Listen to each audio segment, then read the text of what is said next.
Okay, in this short lesson, I'm going to take you through a number of key strategies or ways, if you like, to find guest post opportunities.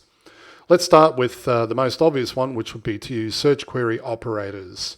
Firstly, what are search query operators? They're simply advanced or special commands and characters that filter search results, allowing us to quickly find guest post opportunities. And I'll be showing you an example of how to use these in just a moment. But a few examples might include write for us plus niche, guest post plus niche, submit guest post plus niche, and become a contributor plus niche. Okay, let's talk quickly about search query operators. I want to start firstly by letting you know that there is the following cheat sheet available for download in the resources section. This is a search query operators cheat sheet, and in it I've provided a number of examples that you can use in order to find guest post opportunities.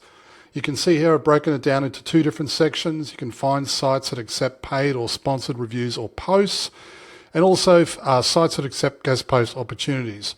So having said that, let's jump into it and I'll walk you through a few examples.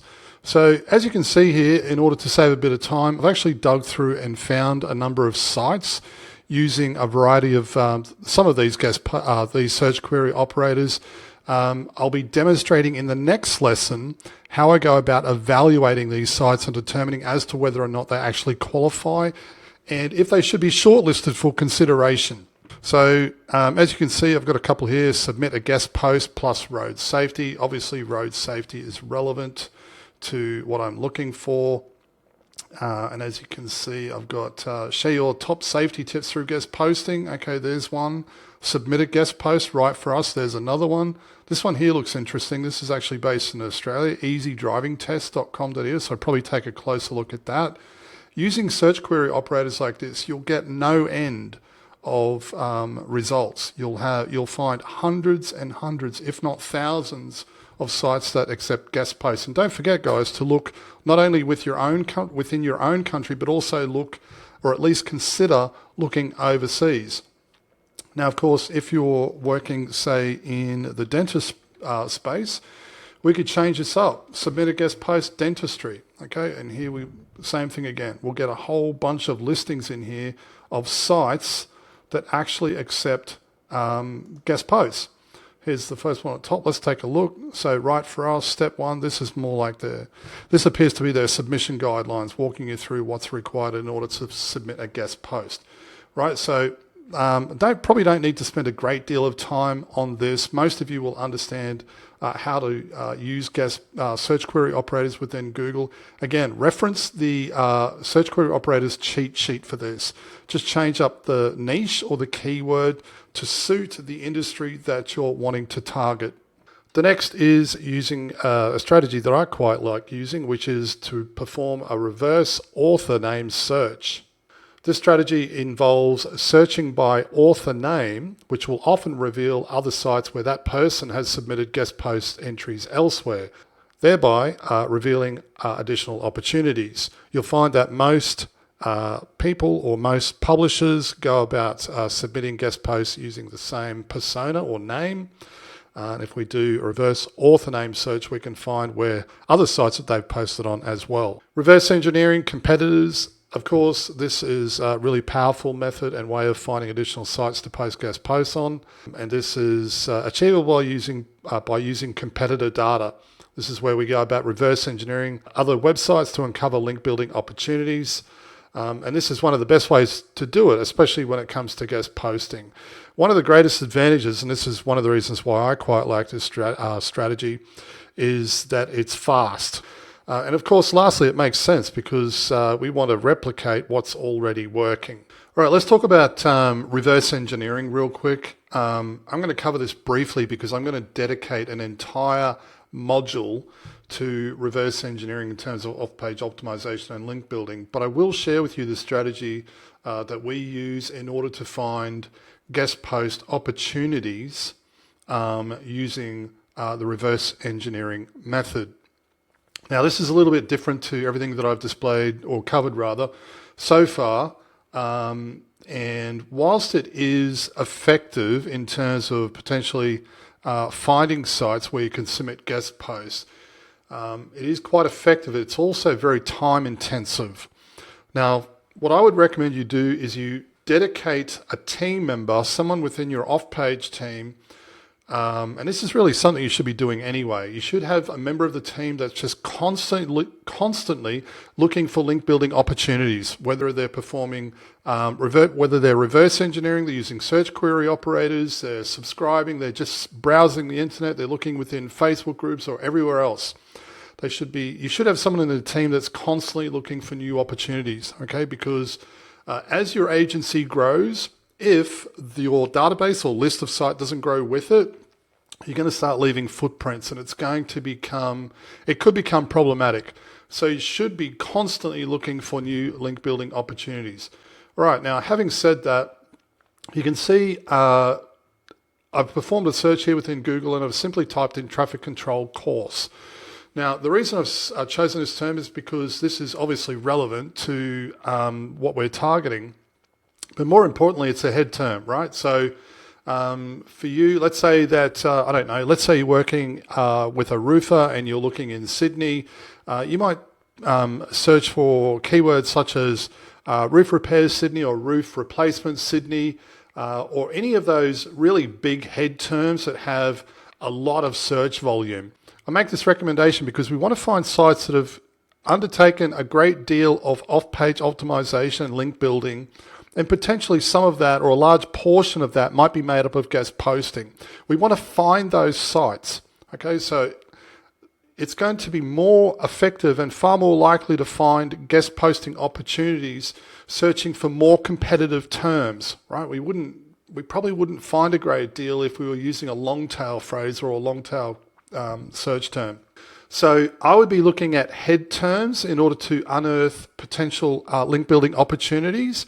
And I wouldn't just limit your search to direct competitors in the same country, right? Sometimes we'll look overseas, right? So if I'm looking for, traffic controller course, and maybe we're looking for, someone or training institute or company that's based in, Newcastle or Brisbane or Sydney here in Australia, I will also perform the same search within Google overseas, because I want to find as many link building or guest post opportunities I can that are relevant regardless of location. Obviously, I'm not going to go into non-English speaking countries and other countries where the traffic wouldn't be relevant, let's say, but I'm working with a little bit of flexibility. Okay, I'm willing and more.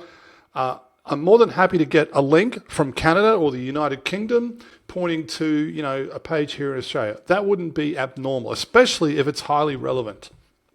Okay, so start with think about the main head terms that might be relevant in your niche, and start reverse engineering the sites that are performing for those highly competitive terms. Now, having said all of that, let's jump in now and take a quick look. I've already had a quick dig around here to be able to provide an example of what I mean in order to save a bit of time. But as you can see here, I've typed in traffic control course. I browsed through a couple of sites here, but it's this one here that I want to show you, which is Upskills Institute, right? These guys are performing quite well in search. And don't forget, guys, we can look at all the numbers and everything else. How much traffic are they getting overall? You'll know, okay, sites that are getting a lot of traffic are worth reverse engineering, because they're obviously doing something wrong, and they're doing something right rather, and chances are whatever they're doing is worth replicating. Okay, so what I'm going to do here is I'm going to go to the home page. So I'm going to go back to the root domain. I'm going to grab the URL and I'm going to paste it directly into Ahrefs, and I'm going to scan the entire domain. Okay, now we're going to go down to backlinks. Now, this is where it gets a little bit tricky, guys, and this is where the time kicks in, because reverse engineering, unlike other methods such as using search query operators, you've got to dig through the information. Okay, and this is why I say this is something that you should have someone dedicated to be working on constantly.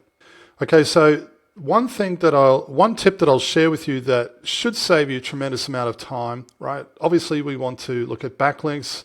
Preference, I don't really mind whether they're no follow or do follow. You can just target do follow if you really want to. In fact, let's do that. Let's do that anyway. So we're currently at, we've got 230 links coming from per domain, so individual or unique referring domains, which is fantastic. Okay, so we've got a selection of sites here that are linking to Upskills, right? So upskillinstitute.com.au. So, all right, let's take a quick look through here. Now, one thing that I will share with you, and this is probably worth doing, if you gather up a whole bunch of sites, right, instead of just doing one at a time like I'm demonstrating here, you might want to gather up maybe 100 sites, right? Then dump them all into a Google Sheet, right? And then filter out by the content type. Now, what do I mean by the content type? Well, content type, referring page, call it what you will. What I'm looking for in here is I'm looking for articles or blogs, right? Because we know in most cases, probably 99% of the time, a guest post is going to be an article or it's going to be a blog post, right? That then means that we want to pay particular attention to that type of content, right, in the information that we're digging through. So as we can see in here, right, we've got a few. We've got how long does the White Card course take to compete? That to me sounds like a blog post, right? Which it is. Now, before you get too excited and start shortlisting these sites, okay, great, this looks like a site we can get a guest post from because it's linking to this other site or competitor and they're doing really well. The same process in terms of auditing, assessing and filtering should apply regardless of what you find in terms of reverse engineering, because you're going to find a lot of garbage doing this. Okay, so as you'll find, hey, we're digging through and yes, okay, here's another one. This one looks interesting. Just because the site that has the link pointing to it is doing well doesn't always mean that they've got good quality links. Okay, so the same process in terms of the assessment, auditing, the review process still applies. Okay, more importantly, use some common sense. Go through, take a look at the homepage. Is this site topically relevant? What's the quality of the site like? Does it have an enormous amount of outbound links and very few inbound links? You know, where's the majority of the traffic coming from? Is the site stuffed with ads? Now, I say this because in a lot of the time, not always, but sometimes you will find that you'll be stumbling upon or across a private blog network owned by another agency. Okay, now how do we know this? Well, we won't always know that. But let's say, for example, and I'll use this one as an example, right? So these guys have obviously got a guest post coming in from this site. Let's grab the URL and we'll go to Google and let's type in guest post. And I'll type in site : and then I'll put in the web address. Okay, now what do we find here? Guest post, Fresh Today magazine. Okay, so that takes us to the homepage. And let's see if there's any mention of guest post in here. Guest. Okay, so there isn't. Right, now what does that then mean? That then could mean, right, and we don't know until we potentially shortlist the site and reach out to the actual site owners. That could potentially mean that this site is owned by another agency. If it isn't, that's fine. It may still qualify. But if it is, we want to be very, very careful that we don't start poking around where we shouldn't be, right? Because don't forget, there's going to be a lot of agencies out there that own their own networks. Okay, so let's try this one as well. This is where reverse engineering, like I said, there is time involved. There is a little bit of work. And the other thing that I'll say, guys, is that it's not always a bad thing, right? If we might find a site that's owned by, maybe another agency somewhere else in the world. And who knows, they might say, sure, we'll accept a guest post, that's fine, and it's $80 and everything will be fine. That's okay, so long as the site actually qualifies. Okay, don't get into the habit of just reverse engineering, pulling down, a whole bunch of data and just start replicating low quality links. You don't want to do that. Another strategy that I quite like, and this is one that's often overlooked, is sites that don't actually mention guest posts. Now, to find opportunities in this space, it's relatively straightforward. We can use the following search query operator, which is in URL, blog, followed by niche. And all we're doing here is looking for blogs that exist within our chosen niche. And the process is fairly straightforward. In fact, it's basically the same. All we're doing is we're approaching these site owners. We're asking for, at least for a consideration for a guest post opportunity. What I do like about this strategy or this method is that sites that don't mention guest posting on the front end are less likely to be built specifically for SEO purposes. Therefore, we know they're not part of any sort of link farm or private blog network. They're more likely to be higher quality sites, and that's exactly what we want. Next is using Google Alerts, and this is where you can go about setting up Google Alerts for terms like guest post plus niche or write for us plus niche. And instead of having to do this manually, you'll be notified whenever new guest post opportunities are published. Likewise, you can do the same using Google Alerts for author name searching, like I just mentioned, where you can set rules for parameters or search terms like author name plus guest post. All right, so as mentioned, using Google Alerts to be automatically notified of new guest posts as they're actually published on the web. What I like about this is that it can just tick away in the background and essentially work on autopilot as opposed to having to perform this task manually. Now, this isn't an either or thing.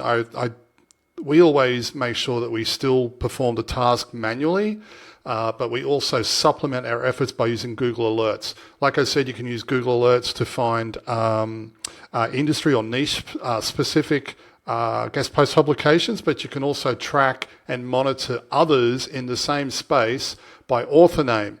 So as you can see here, I've set up 3 simple alerts using Google Alerts. And for this example, I've used guest author plus road safety, write for us plus road traffic control, and guest post plus driving safety. Now you can dig around a little bit further if you want to narrow down or filter down your results and how frequently you want to be notified. You can see in here there's a whole bunch of settings, so you can be notified once a day. The sources can be automatic. Language, if you want to specify a particular type of language. If you want to filter down to a particular country or region, you can do that. Only the best results and the email account of which will receive the actual notification. So there's a whole bunch of different options in here that you can use.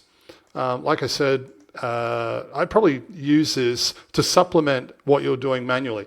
What I do like about this, in addition to everything that I've already covered, is that sometimes it can reveal new sites that perhaps you've missed or weren't aware of. So be sure to check out Google Alerts. It's a great tool.